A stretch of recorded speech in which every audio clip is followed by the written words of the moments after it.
I think the easy way out is just ask for a trade. You know, when I signed that contract, I'm loyal. You know, I want to win the championship here. Like, you're going to look back on his career and think, well, that, as of right now, the guy never won a... This is the story of how the Los Angeles Angels have redefined failure and how they took not one, but two generational talents, players that come around maybe once in a lifetime and somehow manage to waste both of their primes. It's a tale of terrible contracts, organizational dysfunction, and an owner who might just be the worst decision maker in professional sports. But before we get into the video today, guys, again, we're on the road to 50,000 subscribers. Thank you for all your support. We're giving away a jersey to a lucky subscriber who has those notifications turned on and is subscribed to the channel. So if you haven't already done that, please do that now. With that being said, this upload's winner is at Darth Martinez. Appreciate all your support on the channel, bro. Reach out to me, I'll get you that jersey. Now, before Mike Trout became a household name, the Angels thought they had it all figured out in December 2011. They signed Albert Pujols to a 10-year, $254 million contract, making him the highest paid player in baseball history at the time. This was supposed to be the move that put them over the top. Instead, it became the anchor that dragged them to the bottom of the ocean. Pujols was already 31 when he signed, and critics immediately called it a terrible move that would be a, quote, 10-year disaster. And they were right. Pujols went from a .326 career hitter with the Cardinals to hitting .256 over his next 10 years with the Angels. But 2016, he was being called a cautionary tale against big contracts, an overpaid designated hitter in the middle of a lineup for a going nowhere Los Angeles Angels team. Albert, from a baseball perspective, is below major league average now. He is. But it gets worse because the Angels doubled down. In 2013, they signed Josh Hamilton to a 5-year, $125 million contract. Now, Hamilton was coming off of an MVP caliber season with Texas, but the Angels gambled on a player with a well-documented history of drug and alcohol problems. And unfortunately, they lost that bet spectacularly. Hamilton hit just .255 with the Angels, dealt with injuries, and then suffered a drug and alcohol relapse in 2015. The Angels were so desperate to get rid of him that they traded him back to Texas while still paying most of his salary. Stephen A., take away the drugs, take away the alcohol. I think Josh Hamilton could have been the greatest player ever. Wow. And if you're interested more in the Josh Hamilton story, and it is a crazy one, we made an entire video on that as well. I'll put that in the end screen here so you guys can see that later. Now picture this. You're Mike Trout, this young superstar putting up historic numbers, and your organization just committed over $375 million to two players who immediately became shadows of their former selves. Imagine how he felt watching the Angels spend a fortune on players who couldn't perform. Meanwhile, the farm system was barren. The Angels have been consistently ranked as having one of the worst farm systems in baseball. They couldn't develop talent internally, and their big money signings were disasters. It was an organizational failure at every level. And the 2014 season honestly perfectly sums up this dysfunction. In 2014, Trout put up an incredible year, slashing .287, .377, .561 with 36 home runs and 111 RBIs. And the Angels won 98 games and won the AL West for the first and only time in the Mike Trout era. They faced the Kansas City Royals in the division series and got swept in 3 games. Trout went 1 for 12 in that series, unfortunately. Now that right there was Trout's first and only taste of October baseball, and it lasted exactly 3 games. Now let's talk about the man responsible for this disaster, Art Moreno. Since buying the team in 2003 for $184 million, Moreno has turned the Angels from World Series champions into the poster child for organizational incompetence. Moreno is a meddling owner who makes decisions based on emotions rather than logic. MLB insiders have reported that Moreno changes his mind daily and runs the organization based on vibes. Case in point, the 2023 trade deadline. The Angels were 56-51 and were just 3 games back from the final AL wildcard slot. they still had a small outside shot at the playoffs. But any rational organization would have traded Shohei Ohtani, who was set to become a free agent that offseason. But because he had made it abundantly clear he wasn't interested in re-signing with the Angels. Instead, Moreno refused to trade Ohtani because he wanted to see if they could make the playoffs. What happened? Well, the Angels lost 7 straight games immediately after the deadline and finished 73-89. They watched Ohtani sign with the Dodgers for nothing in return. Reports later revealed that the Angels could have gotten a package from San Diego similar to what the Nationals received for Juan Soto, potentially including future stars like Mackenzie Gore, CJ Abrams, James Wood, and maybe even Jackson Merrill. But here's the kicker. Moreno admitted he never intended to re-sign Ohtani anyway because he was unwilling to meet his asking price. So he kept a player he knew he was going to lose, watched him walk away for nothing, and got zero in return for generational talent. Could you imagine how this last part of Mike Trout's career would have panned out if he had the young talent in Washington around him instead? A heart of the order consisting of James Wood, Mike Trout, CJ Abrams, Jackson Merrill, and Zach Neto would be insane. And this is the same owner who refuses to trade with the Dodgers out of spite, even when it would benefit his team. The same owner who has overseen the longest active playoff drought in MLB despite having Mike Trout for over a decade. Artie Moreno controls the entire organization. Every decision made by Artie Moreno. You cannot go to the bathroom without dialing 1-800-ARTIE Moreno. Jeff Joyner summed it up perfectly. Quote, Art's Angels have redefined organizational failure from World Series champs to utter failures with billions of dollars spent on payroll, and the greatest player on the planet gifted to you not once but twice is a level of failure unmatched in my lifetime and possibly ever. And while Moreno was burning money on terrible free agency signings, the Angels player development system was also falling apart. Every major publication ranks the Angels farm system among the worst in baseball. Baseball America, The Athletic, and ESPN have all ranked them dead last or close to it. Keith Law of The Athletic has called it the worst farm system he's ever seen, saying the impetus in Anaheim is to win now. And that means that the folks in player development have the impossible task of trying to develop players faster so they either help the big league club directly or become valuable in trades. This is what they do. They rush prospects to the majors before they're ready. They don't invest in international signings as much as other teams do, and they consistently whiff on draft picks. This creates a vicious cycle which they can't escape. They can't develop talent internally, so they have to overpay for veterans in free agency. When those veterans inevitably decline, they then don't have the prospects to trade for impact players, so they get stuck in mediocrity, wasting Trout's prime years while better run organizations build sustainable winners. Now compare this with the Dodgers, who have one of the best farm systems in baseball and can complement that young talent by signing proven veterans. Or the Rays, who turn unknown prospects into all-stars. The Angels, they haven't developed a significant major league contributor through their system in years. The Los Angeles Angels of Anaheim. No one cares about.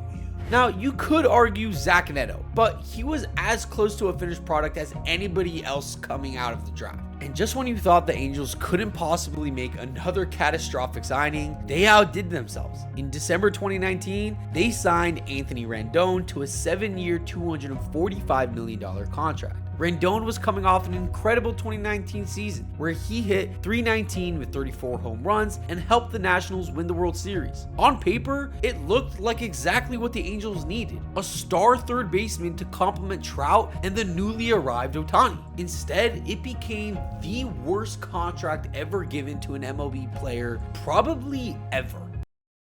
Rendon has played in just 205 games over the last 5 seasons, dealing with constant injuries and posting a pathetic .666 OPS when he does play. He's managed just 13 home runs in that span. For context, from 2014 to 2017, starting pitcher Madison Bumgarner had a higher OPS and more home runs than Rendon in nearly 100 less games played. Basically, what I'm saying is that Madison Bumgarner is a better hitter than the Angels version of Anthony Rendon. He also played the same amount of games as Anthony Rendon in 2025, as Rendon missed the entire season with a hip injury. The worst part is that reports suggest that Rendon simply doesn't love baseball anymore, making it nearly impossible for him to play through the nagging injuries that come with being in your 30s. Is it still a top priority for you?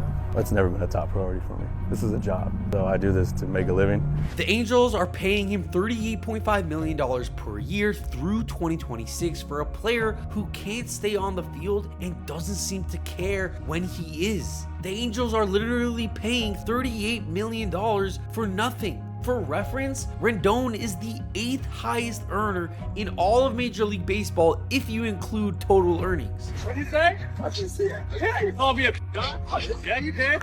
Yeah, you did. Yeah, man. Now, despite all the organizational dysfunction, there were moments when it looked like the Angels might actually figure it out. The arrival of Shohei Ohtani in 2018 was supposed to change everything. Here was a player who could hit 40 home runs and be a frontline starting pitcher. Combined with Trout, they had the most dynamic duo in baseball history. So what happened? Well, to me, the 2021 season perfectly speaks to their failure. Ohtani had one of the greatest individual seasons in baseball history, hitting 46 home runs while also going 9-2 on the mound with a 3.18 ERA, and yet the Angels still finished 77-85, 18 games out of first place. How is that even possible? Yeah, Mike Trout was injured and played less than 40 games that season. But how do you have the American League MVP and still lose 85 games? The answer is organizational incompetence at every level. Their rotation outside of Ohtani was a disaster, ranking 28th in baseball with a 5.84 ERA. Their bullpen was unreliable. Their bench was filled with aging veterans who couldn't contribute. Even when they tried to fix things, they made it worse. Going into the 2020 season, they hired Joe Madden as the manager and even ranked 13th in the MLB in total payroll. The result? They were on pace for the worst winning percentage in franchise history. Doesn't matter who the manager is. It just doesn't. Doesn't matter that you have Mike Trout. Doesn't matter that you had Albert Pujols. Doesn't matter that you had Shohei Ohtani.